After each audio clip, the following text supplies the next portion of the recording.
This podcast is brought to you by Free Buddhist Audio, the Dharma for your life. Our work is funded entirely by donations from our generous listeners. If you would like to help us keep this free, make a contribution at freebuddhistaudio.com/donate. Thank you, and happy listening. We've been looking at the group and the individual so far, and we're now moving on to the spiritual community. And I've got four areas that I'm going to explore in this talk. The first of all is, what is the spiritual community? How does it come into being? The importance and function of the spiritual community, and what can I do to develop it? So I'm going to start by reading one of Bhante's poems. I thought I'd start with this because it's really about the spiritual community in some ways. Not wholly, but to some extent. And it's called Four Gifts. Oh, yeah. You might know it. I come to you with four gifts. The first gift is a lotus flower. Do you understand? My second gift is a golden net. Can you recognize it? My third gift is a shepherd's round dance. Do your feet know how to dance? My fourth gift is a garden planted in the wilderness.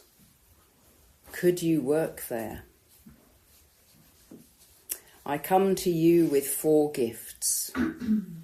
Dare you accept them? So I've had a slightly different understanding of this. It's very poetic, isn't it?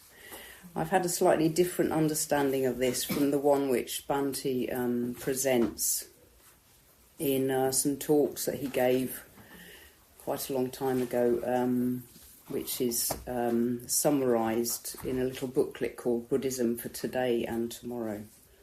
And I'm just going to summarise these different gifts, and then I'm going to talk about what is the spiritual community. So the first one, the lotus flower, he says this is a symbol for a method of personal development, or development of evolving consciousness. The second one, the golden net, is a vision of existence. And he talks about cyclical and spiral conditionality. And we know this, don't we? The wheel and the spiral. And these first two gifts, which he's giving to us, are actually basic Buddhism. They're not specifically Triratna. But the second two are specifically Triratna. So the third gift is a shepherd's round dance, and he talks about this as the nucleus of a new society, and that is the spiritual community. And then the fourth gift, the garden planted in the wilderness, is the blueprint for a new world, which is the movement. And it's so the nucleus of the new society is the spiritual community, which is the nucleus of the movement, in a way.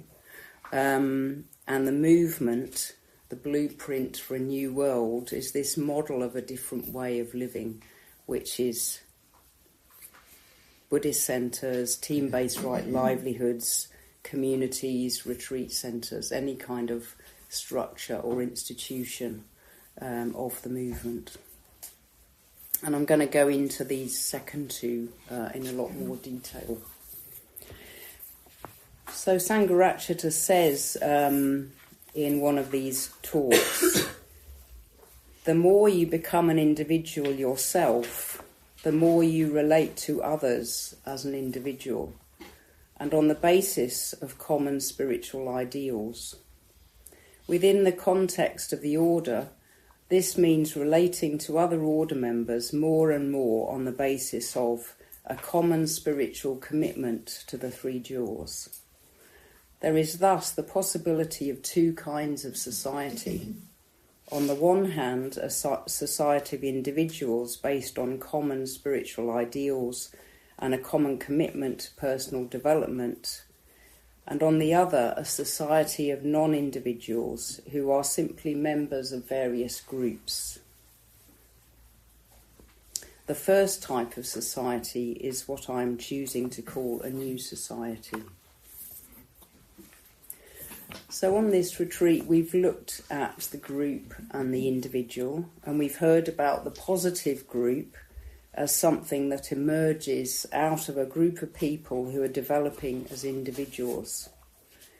And as those Dharma practitioners become more and more individual, something really wonderful starts to happen. A different order of consciousness arises amongst them, influenced by and channeling Dharma Niyama processes. And this different order of consciousness, Sangharakshita called the third order of consciousness. It's more than group consciousness, and more than the consciousness of a true individual, even. It's the consciousness that arises when individuals come together on the basis of shared values. A consciousness arises that is greater than the sum of its parts. And this is the spiritual community that we speak of. And Bhante says in a talk, Going for Refuge, in the process of communication and going for refuge to the Sangha, a dimension is eventually reached in which distinctions between the people involved no longer have any meaning. Such distinctions have been transcended. So the spiritual community is a community of true individuals communicating on the basis of their going for refuge to the three jewels.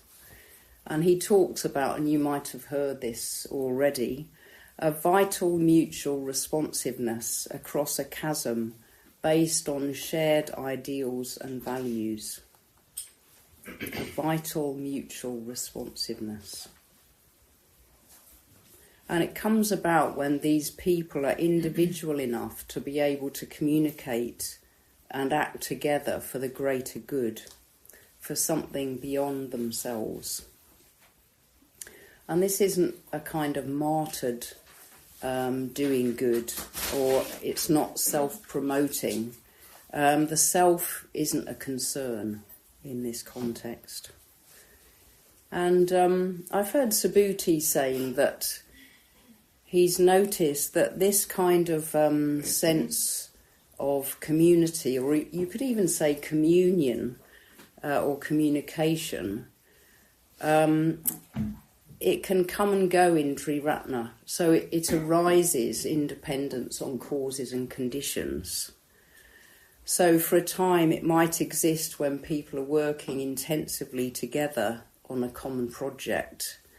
And then when those conditions no longer exist, it'll disperse. So you might find it in a particular chapter of order members, or in a community, or as when a particular project is happening for a time, and then things change, and that sense of communication might disperse. So I'm going to come back to some of these themes a bit later. But I want to look at what conditions are needed for this amazing kind of sense of communication and community to arise. How does the spiritual community come into being? So to start with, it needs a group of people who come together on the basis of shared values. And the very early conditions for this are a Buddhist centre, and we've heard talk of the positive group, haven't we? The positive group emerges out of the group, and that might start in a Buddhist centre or a team-based right livelihood or in a community. So the broader Sangha is the positive group. And these are the conditions out of which people can develop individuality. And this is what you're all doing in training for ordination. You're developing your individuality. And these retreats are really positive conditions, as I'm sure you appreciate. So you've already come along to a centre, you've been practicing the Dharma probably for quite some time, and you're developing integration and positive emotion, and gradually taking responsibility for yourself as a karmic agent, as a moral agent. And you're developing as individuals. Well, we're all developing as individuals. And through the conditions of the positive group, we practice the Sangraha Vastus, which you might have come across. They don't seem quite as popular as they were in my earlier days, but the Sangraha Vastus is a traditional teaching translating as the means of unification of the Sangha, or how to build Sangha. And there's 4 of them. So the first one is dana, or giving. And when we first come along, this is the easiest thing to start practicing. And I remember on my first weekend retreat, I was very, very inspired when I first came along. I still am, but there was something magical about it. I think, when you first come along, you just think, it's just mind-blowing, isn't it? I've come across this magical jewel. And anyway, I was on my first weekend retreat, and you just feel really inspired to do everything you can to practice, even though you don't really know much about it. And it was the last lunchtime, I think Sunday lunchtime of this weekend. And we had baked potatoes and probably baked beans for lunch, my favourite lunch. And the baked potatoes weren't cooked properly. They were sort of half raw, which is so disappointing, isn't it? You've been looking forward to this wonderful baked potato, and then it turns up on your plate and it's hard and raw. And I was sitting next to Ratnaguna, who was really my first teacher, who I still kind of feel very, very fond of, because he was my first teacher. And I think my baked potato was a little more done than his.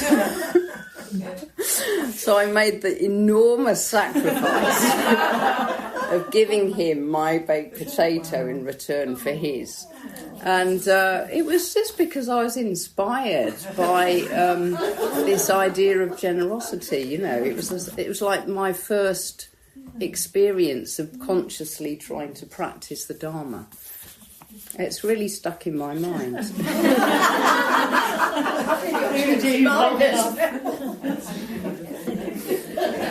So we can all practice generosity, can't we? Even in really small ways.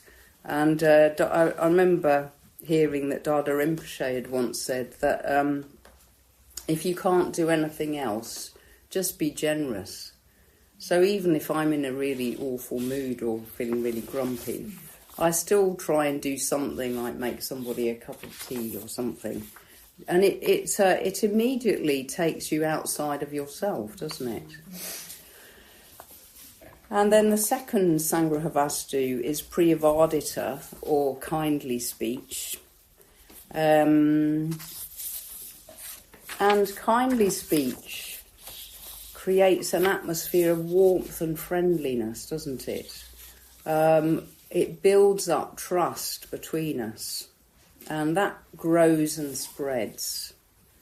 And that's just done by talking affectionately or warmly to other people. And when that trust grows and spreads, it's possible for us to show more of ourselves, and maybe even the parts of ourselves we don't find that acceptable. So you can see why it's a part of building Sangha, building friendships. And then exemplification, or samanarthata, which it translates as treating your friend as equal to yourself. But we also know exemplification as showing a good example, and I really love this as a practice, actually. I think, again, one has to rise above one's kind of lower self in order to have a positive effect on other people. And we've got this whole lineage of teachers and Dharma practitioners, people who've gone before us within Triratna, within the order, but also Sangharakshita and his teachers, the Buddhas and Bodhisattvas, who are all examples to us of leading very sincere, very committed Dharma lives. And our vertical friends, our vertical spiritual friends as well, give us confidence that it's possible to tread the path. And then the final Sangrahavastu, the fourth one, is Artacharya, which translates as beneficial activity. And this means working to do good or meaningful activity. And as I said before, this isn't in an egoistic way. It's Dharma service, just wanting to serve the Dharma, wanting to benefit beings. And again, that takes us out of self-preference. And my experience of living and working at Tiratanaloka is, yes, one of beneficial activity and exemplification. Well, it's all four, actually, all four Sangharavastus.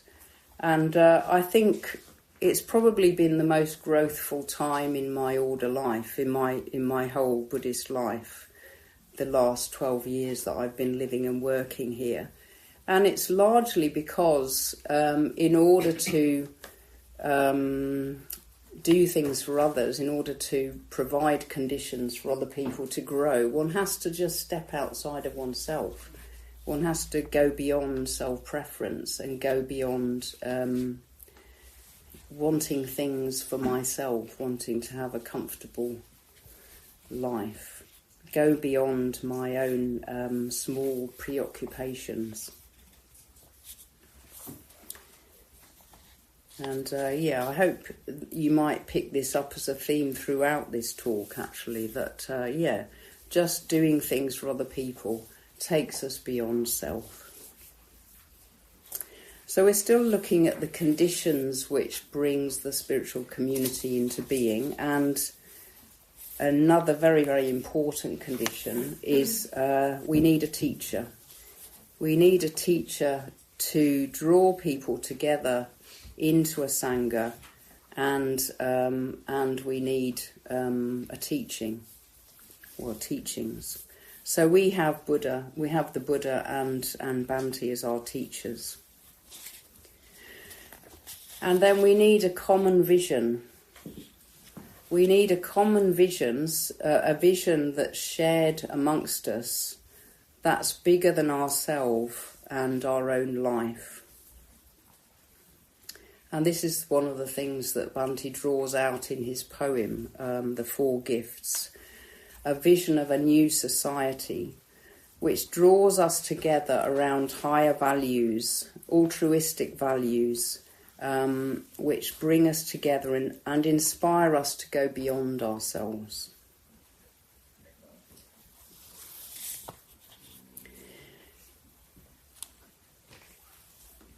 And yes, we need a set of teachings. We need teachings, practices, and even structures. A path which connects us and leads us through this common vision. Yes, so the four lineages: inspiration, teachings, practices, and responsibility or institutions. And as we heard, the vision or inspiration that Bhante has given us is multifaceted. It encompasses the Bodhisattva ideal, but, you could give a whole talk on the vision that Bhante has given us. It's absolutely massive, really. But one of the main aspects of his vision is the centrality of going for refuge to the three jewels, which actually encompasses the Bodhisattva ideal. If you take going for refuge to the three jewels to its kind of largest, ultimate kind of extent, then that would encompass the Bodhisattva ideal. And we can connect with one another and share this application of vision because it resonates with us, it touches us deeply. And we can feel that it's about us, both individually as well as collectively. So by the teachings, I'm talking about Bhante's core teachings, which come actually from basic Buddhism and connect us back to the Buddha. And Bhante says in What is the Western Buddhist Order, every Sangha presupposes a Dharma. A particular Sangha presupposes a particular presentation of the Dharma. It needs to hang together doctrinally and methodologically if it is to be the basis of a Sangha or order.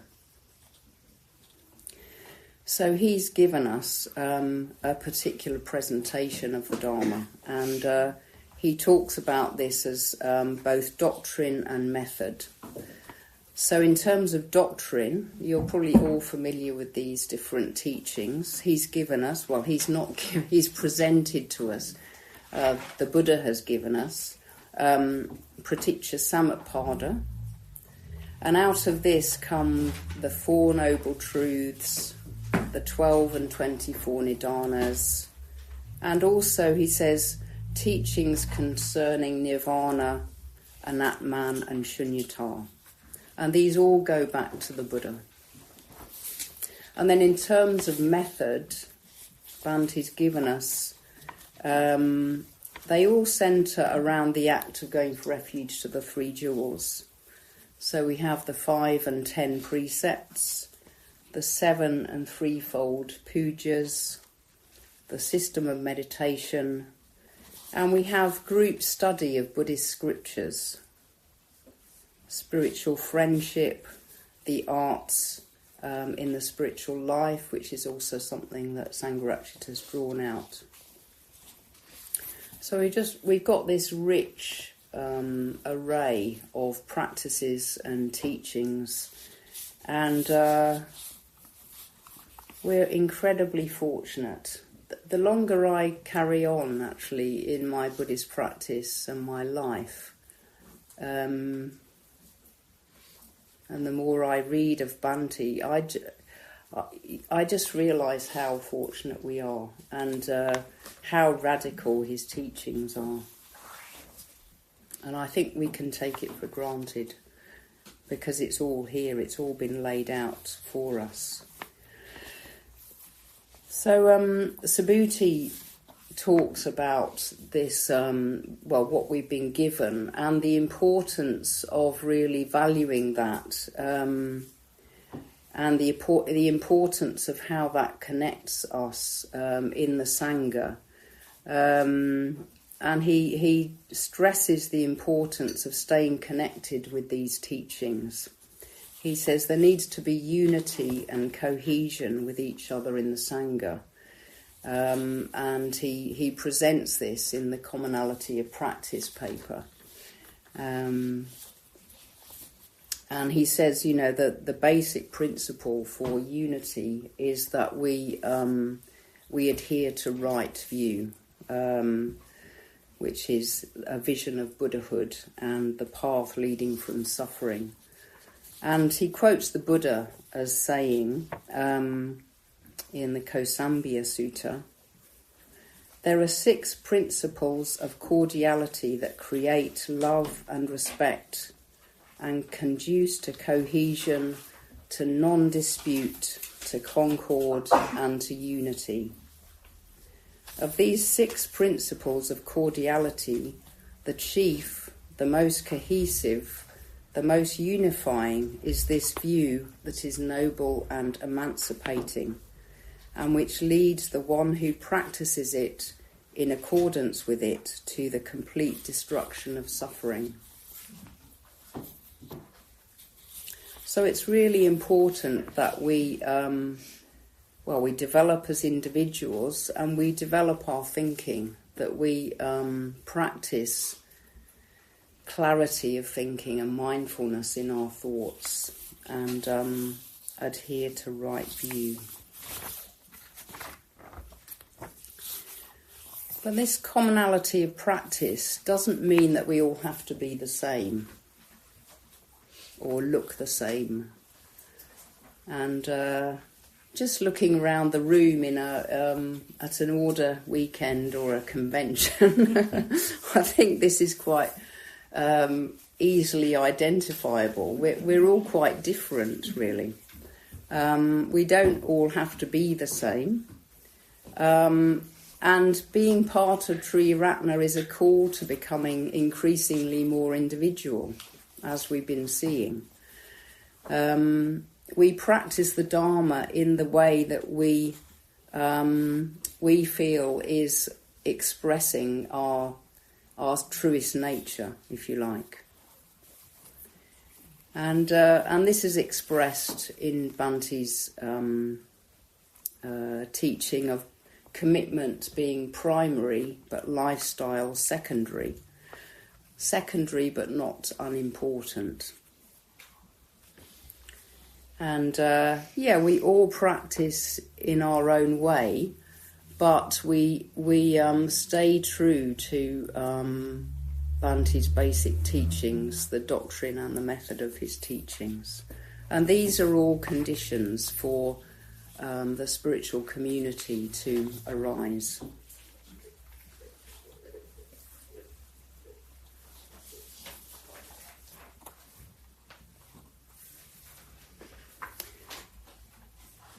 So the Buddha gave some advice to a group of monks in the Mahaparinibbana Sutta.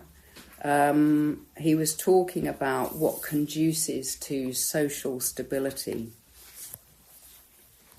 And we're still looking at the conditions which support the spiritual community coming into being. And the Buddha said, "The growth of the bhikkhus is to be expected, not their decline, bhikkhus, so long as they assemble frequently and in large numbers, meet and disperse peacefully, and attend to the affairs of the Sangha in concord. So long as they appoint no new rules and do not abolish the existing ones, but proceed in accordance with the code of training laid down. So long as they show respect, honour, esteem, and veneration toward the elder bhikkhus, those of long standing, long gone forth, the fathers and leaders of the Sangha, and think it worthwhile to listen to them. So long as they do not come under the power of the craving that leads to fresh becoming, so long as they cherish the forest depths for their dwellings, so long as they establish themselves in mindfulness, so that virtuous brethren of the order who have not come yet might do so, and those already come might live in peace. So long, bhikkhus, as these 7 conditions leading to welfare endure among the bhikkhus, and the bhikkhus are known for it, their growth is to be expected, not their decline." So there's a few points in that which really apply to what we're looking at. the Buddha says they assemble frequently and in large numbers. So he's talking about the importance of meeting together in large gatherings as often as possible, which ensures that we overlap. We might be coming from lots of different kinds of contexts in the movement and order, and we might have very different lifestyles, but we connect with each other by coming together and meeting one another. And this is where friendship stays alive. You might not see your friend for 6 months, but as long as you can meet them on an order weekend or a convention or a retreat, then you keep your friendship alive, and you're able to understand their practice by keeping in touch with them. It might look very different from yours, but you're still able to understand it because you're in communication with each other. The Buddha says they appoint no new rules. They proceed in accordance with the training, show respect, humour and esteem and veneration of their elders. So this comes back to the idea of commonality of practice and not straying too far from what Bhante has given us. And then there's quite a lot to draw out in here. I don't have time, but there's another point which I think is really lovely. The Buddha says, so long as they establish themselves in mindfulness, so that in future the good among their companions will join them. So what he's saying is that practicing sincerely and diligently attracts those who also want to strive for the good. So this idea of, I think it's the last characteristic of the true individual that we looked at. True individuals want to grow other individuals. So they attract other people who also want to grow and develop.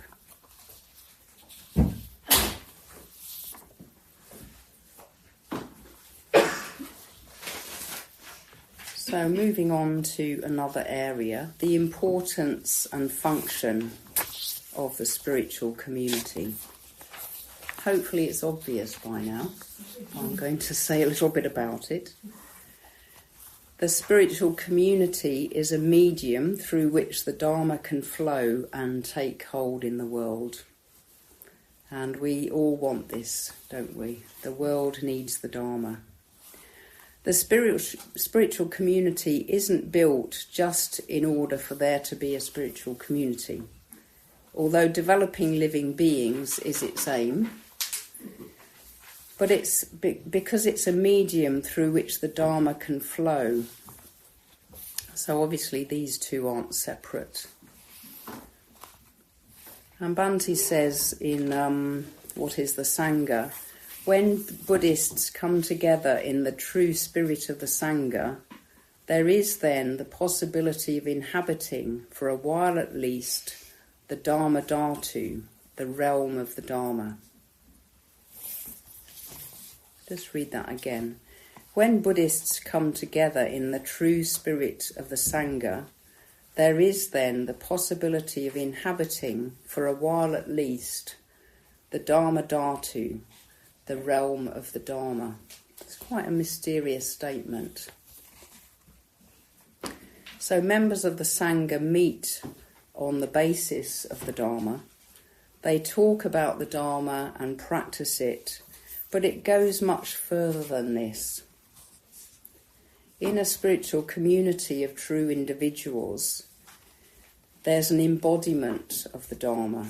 Their whole purpose is to spread the Dharma and provide the conditions for others to become true individuals. And I really get a sense of this amongst, when I'm reading about the relationship between some of Bhante's teachers, the teachers that we've been connecting with whilst doing the Going for Refuge and prostration practice. reading about their lives, it's clear that they lived entirely for the Dharma. And there's this lovely conversation in Jamyang Khyentse Rinpoche's biography about it's a conversation between Jamyang Khyentse Rinpoche and Dilgo Khyentse Rinpoche right at the end of Jamyang Khyentse Rinpoche's life. And apparently they were both emanations of a previous Rinpoche, Jamyang Khyentse Wangpo, and so they were quite closely related, although they were discovered at different times, something I find quite mysterious and baffling. But I think Dilgo Khyentse Rinpoche was aware that Jamyang Khyentse Rinpoche was in his last maybe months of life, and he set up this telephone call. He was at the time in Lhasa, and Jamyang Khyentse Rinpoche was in Sikkim, and it describes how he was sitting in this telegraph station in Lhasa and he could hear everything. He could hear Jamyang Khyentse Rinpoche walking into the telegraph station in Sikkim and the grating of the chairs on the ground, and then this conversation took place between them where they were both talking about how they wanted to return home, probably to somewhere in Tibet.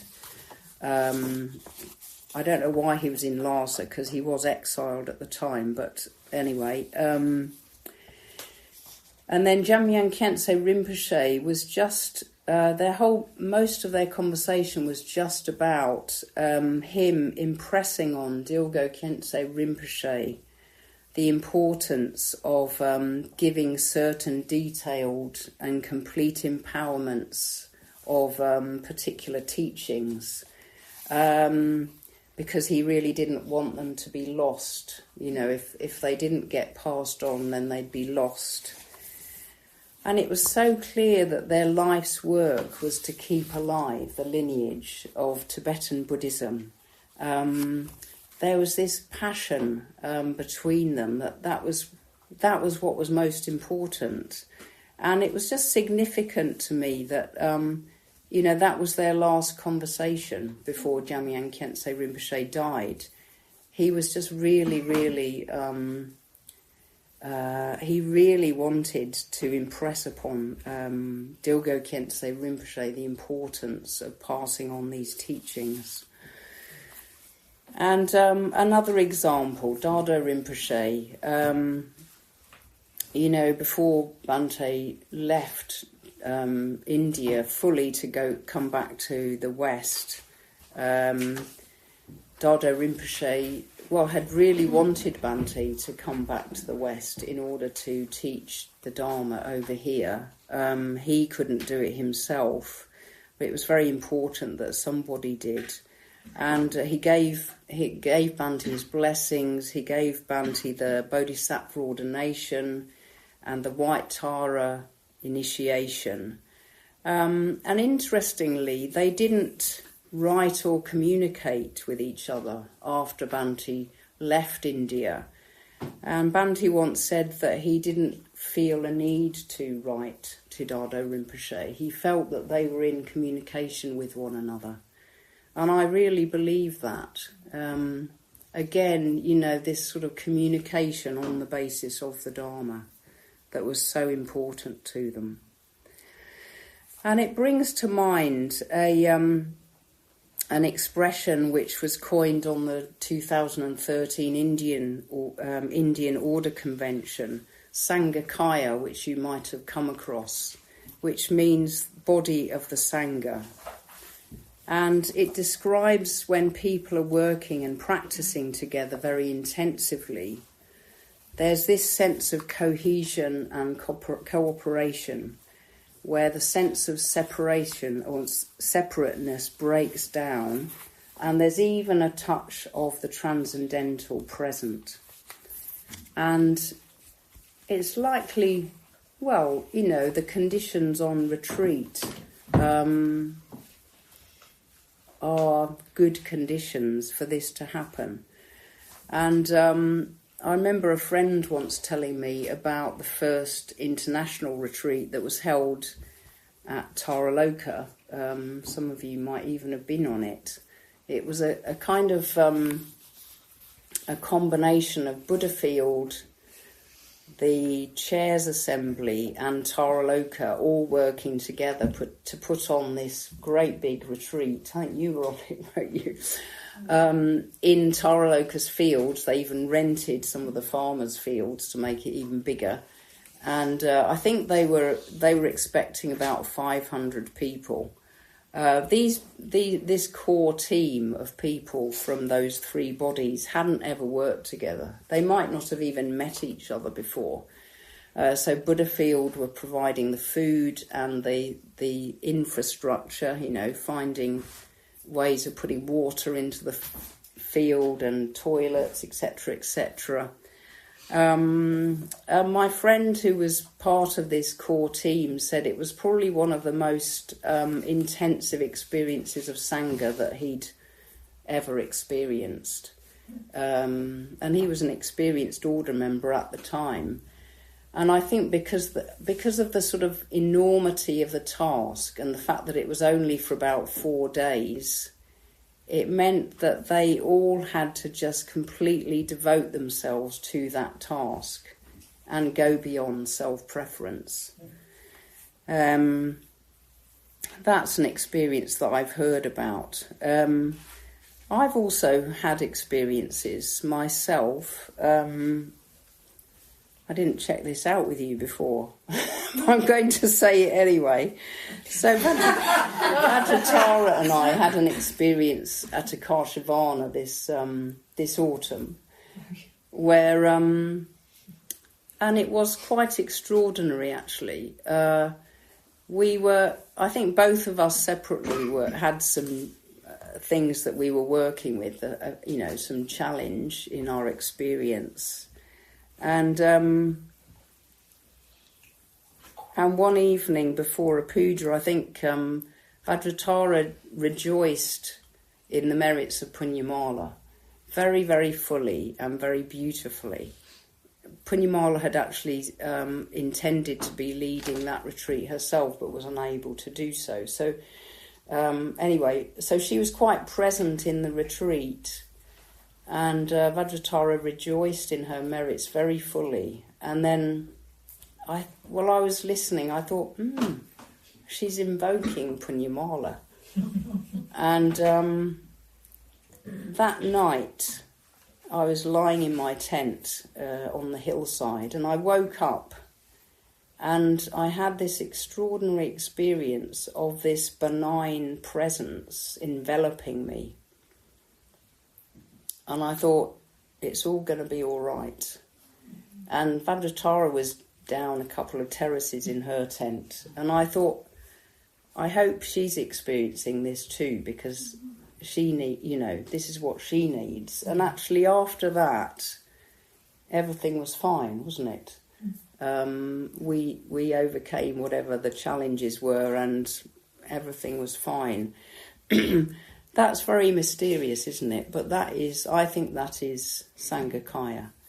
I had another experience once, which it's had a very, I'd say it was a pivotal experience in my order life, actually, where I was in New Zealand at the time that my preceptor Anjali died. And she died in this country, in Cambridge. And I had been following her health for a few days. She got ill quite quickly and died quite within a short space of time. And I'd been following this through some text messages.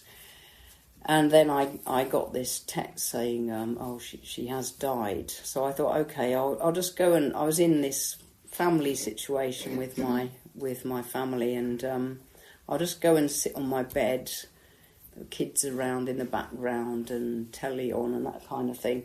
I'll just go and sit on my bed and do some metta for Anjali. And what happened was completely different from what I'd intended. So I sat down and started to meditate. And Anjali came to me very strongly, a sense of presence. And I didn't need to do any metta for her. She was completely fine. It felt that she was just coming to kind of say she was fine. I don't know what was happening, but there was this strong sense of her presence. And I think what that taught me actually is that the bonds that we make between us are incredibly strong, and they go beyond death. They go beyond death. And that's not just in the order, that's right across the movement, I think. We're involved in this incredible project together, and if we do it together and we're involved with each other, we are involved with each other's lives on a very deep level.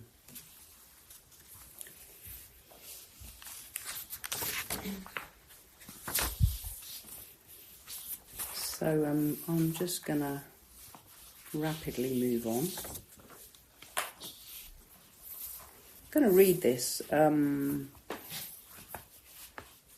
It's fascinated me for quite a while. It's another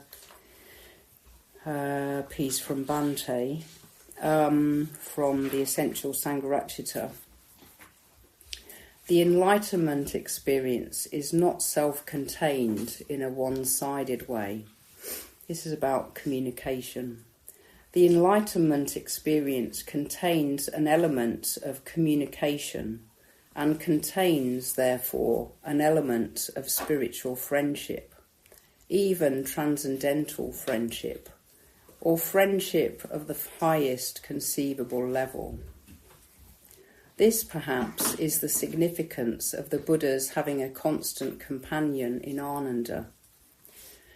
There exists within the enlightenment experience, within the heart of reality, an element of communication, an element of spiritual friendship, something that found expression in the later history of Buddhist thought as that rather mysterious concept of Sambhogakaya.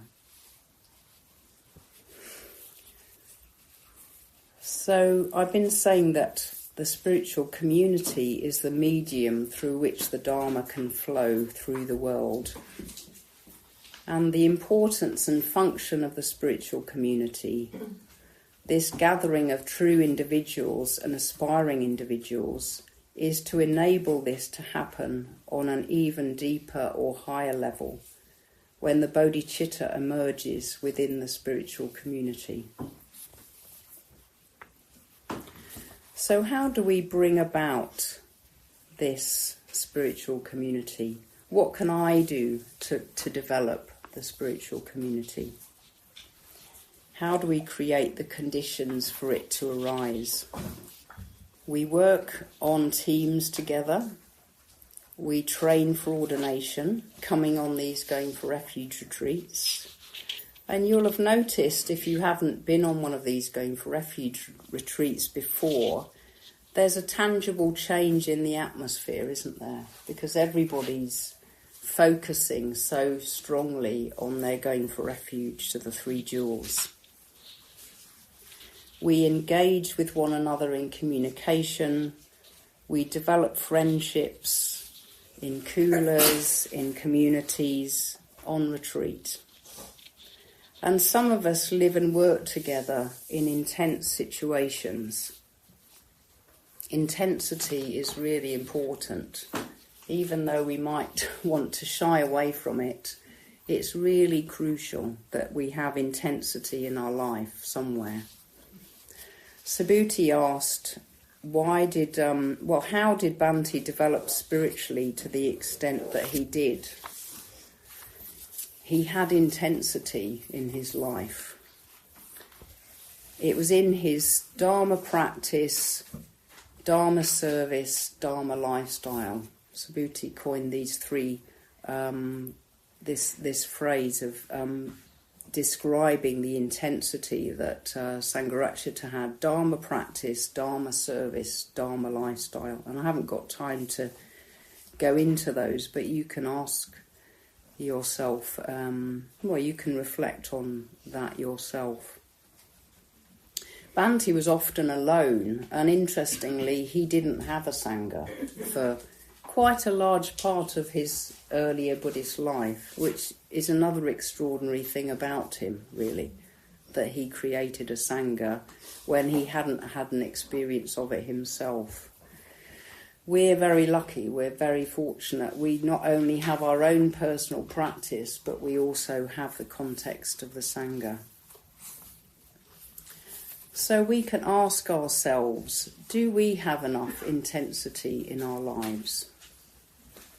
Do we engage in these three areas of Dharma practice, Dharma lifestyle, Dharma service? Do we practice the Sangraha Vastus, Dana, Priyavadita, Artacharya and Samanarthata? And do we feel a commonality of practice with others in the Sangha and a loyalty to our teacher? Do we share his vision, faithfully practicing and passing on his teachings? And do we engage in spiritual friendship, trying to be a friend to others in the Sangha? I come to you with 4 gifts. The first gift is a lotus flower. Do you understand?